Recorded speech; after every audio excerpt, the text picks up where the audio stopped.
Hello students, आज हम फिर बात करने वाले हैं स्क्वायर नंबर्स के बारे में, पैटर्न के बारे में। पिछले वीडियो में हमने स्क्वायर पैटर्न के बारे में समझा था। आज हम स्क्वायर पैटर्न और क्यूब पैटर्न दोनों के बारे में जानने की कोशिश करेंगे। लास्ट टाइम जो मैंने पैटर्न समझाया था वो दूसरी तरह से, और अब जो बता रहे हैं वो दूसरी तरह से। इस पैटर्न को समझने के लिए हमें ऑड नंबर्स की समझ होनी चाहिए। ऑड नंबर्स क्या होते हैं? The number which is not fully divisible by 2 is called odd numbers. वे सभी नंबर्स जो 2 से पूरी तरह से डिवाइड नहीं होते, हमेशा 1 रिमाइन रह जाता है, हम उन्हें विषम संख्या हिंदी में और इंग्लिश में ऑड नंबर्स कहते हैं। वो कौन कौन से हैं? ये सारे 1, 3, 5, 7, 9, 11, 13, 15, 17, 19 ये सभी ऑड नंबर्स हैं। इन्हें 2 से डिवाइड करेंगे हमेशा 1 बच जाएगा, फुल्ली ये डिवाइड नहीं होगा। अब देखिए स्क्वायर की बात करते हैं।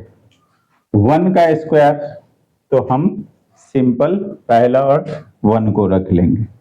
अब 2 का स्क्वायर करना है तो 1 के साथ नेक्स्ट ऑड नंबर को भी ऐड कर देंगे। तो नेक्स्ट ऑड नंबर 1 के बाद कौन है? 3। 1 + 3,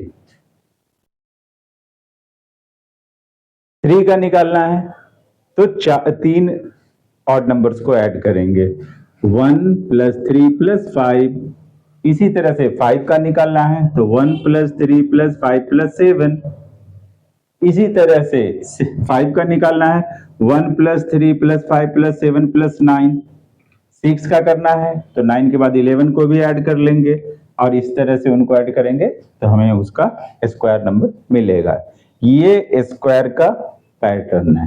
ध्यान रखना है, पहले बार सिर्फ 1 रहेगा, दूसरी बार 1 + 3, तीसरी बार यानी 3 के लिए 1 + 3 + 5, फिर 1 + 3 + 5 + 7 रहेगा। इसी तरह से अगले वाले के लिए हम बढ़ाते चले जाएंगे। तो ये तो स्क्वायर का एक अलग पैटर्न है।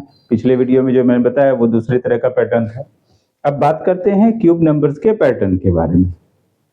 इसमें भी हमें ऑड नंबर्स की जो है सो जानकारी होनी चाहिए इसे भी समझने के लिए।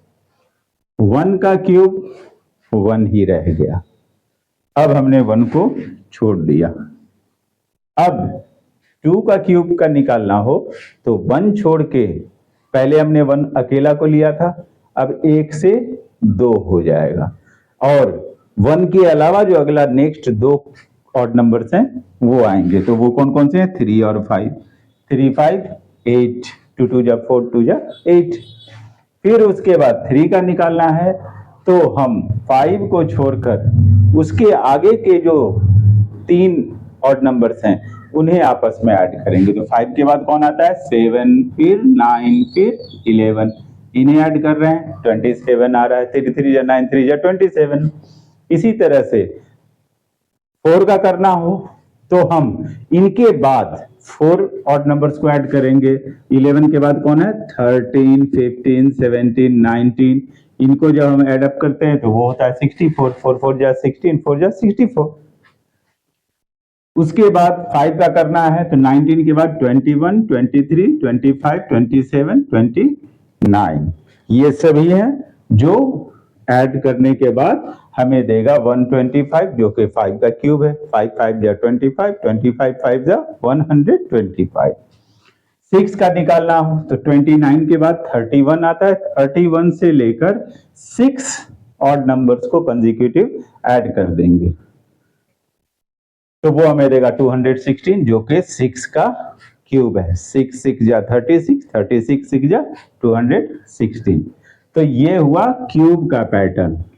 इसमें पहले एक अकेला पहला रहेगा, फिर उसके बाद वाले 2 रहेंगे, फिर उसके बाद वाले 3 रहेंगे, फिर उसके बाद वाले 4 रहेंगे, फिर उसके बाद वाले 5 रहेंगे, फिर उसके बाद वाले 6 रहेंगे, फिर 7 रहेगा, और इसी तरह से हम आगे और क्यूब नंबर्स पता लगा सकते हैं। खैर, अब क्यूब की बात आई है तो क्यूब नंबर्स के डिफरेंस का भी अपना एक पैटर्न है, उसे भी देख लेते हैं। जैसे हमें दिया गया 2 cube - 1 cube, 3 cube - 2 cube, 4 cube - 3 cube, 5 cube - 4 cube, 6 cube - 5।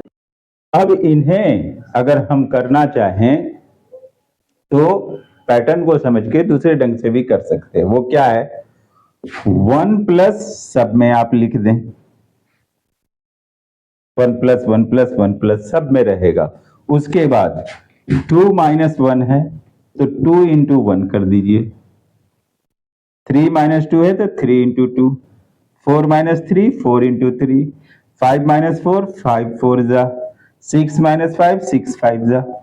और जैसे सब में आपने शुरू में 1 प्लस किया है, ऐसे इंटू 3 भी सबके एंड में कर दीजिए। फिर देखिए क्या आता है, वो आता है आपका 2 1 जा 2 3 जा 6 1 7, 8 में से 1 माइनस कर रहे हैं इनके क्यूब को तो 7 आ रहा है। ऐसे ही 3 2 जा 6 3 जा 18 1 19, यहां पर हम देख रहे हैं 19 आ रहा है। तो ऐसे ही हमारे सब आ जाएगा। उसके लिए करना क्या है, 1 तो सबके आगे प्लस करेंगे और एंड में सबके 3 मल्टीप्लाई करेंगे, बीच में इन दोनों को मल्टीप्लिकेटिव साइन देते हुए रखेंगे और ऑपरेशन पूरा करेंगे। हमारे सामने हमारे इनके डिफरेंस क्यूब्स के आ जाएंगे। तो ये है हमारे स्क्वायर और क्यूब के नंबर। आई होप आप सब इससे फायदा उठाएंगे। मेरे चैनल को लाइक सब्सक्राइब करते रहें और कमेंट करते रहें। Thank you.